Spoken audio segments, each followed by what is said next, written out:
औताक TV जिते सिंधी कहाणियुनि में साह पवे थो। सो अवां खे औताक टीवी ते मिलंदा तमामु सुठा सुठा ज़बरदस्त अहिड़े इन तरह जा खोड़ सारा ड्रामा ॾिसण जे लाइ।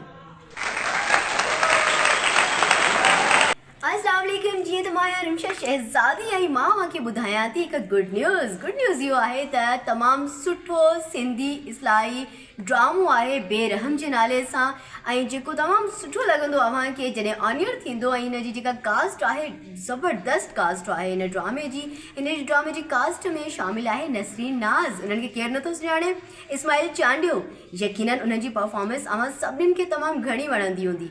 उन खां पोइ आहे इन में नज़र रूंचो, आगाज़ रूंचो, ज़ुल्फ़कार बुर्दी यकीनन तव्हांजो फेवरेट आहे, ऐं मां नाचिस रिमशा शहजादी। सो हिन ड्रामे जी कास्ट ज़बरदस्त आहे। हिन ड्रामे जो जेको राइटर आहे तमामु सुठो राइटर आहे सिंध जो डाहिरी शुकूर साहब आहिनि हिन ड्रामे जा राइटर। हिन ड्रामे जो डायरेक्टर आहे नज़र रूंचो।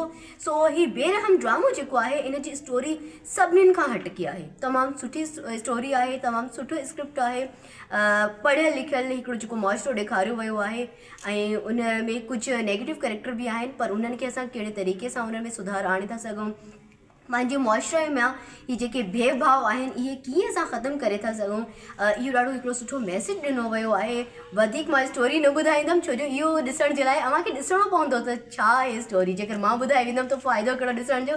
ऐं हिन वक़्तु मां जंहिं सेट ते आहियां बेरहम ड्रामे जी रिकॉर्डिंग हली रही आहे ऐं हीउ ड्रामो ॾाढो सुठो आहे। उमेद कयां थी त ऑनियर खां पोइ अव्हां सभिनीनि खे ॾाढो वणंदो। बेरहम ड्रामे जी कास्ट ॾाढी सुठी आहे, उन सां ड्रामो तमामु सुठो आहे ऐं इलाही सभिनीनि खां हटकी आहे। हाँ, इन जी स्टोरी मां अव्हांखे नथी ॿुधायां, इन जी स्टोरी छा आहे इहो ॼाणण जे लाइ अव्हांखे पाण ही ड्रामो ॾिसणो पवंदो ऐं हीउ ड्रामो ईंदो औताक टीवी जिते सिंधी कहाणियुनि में साह पवे थो।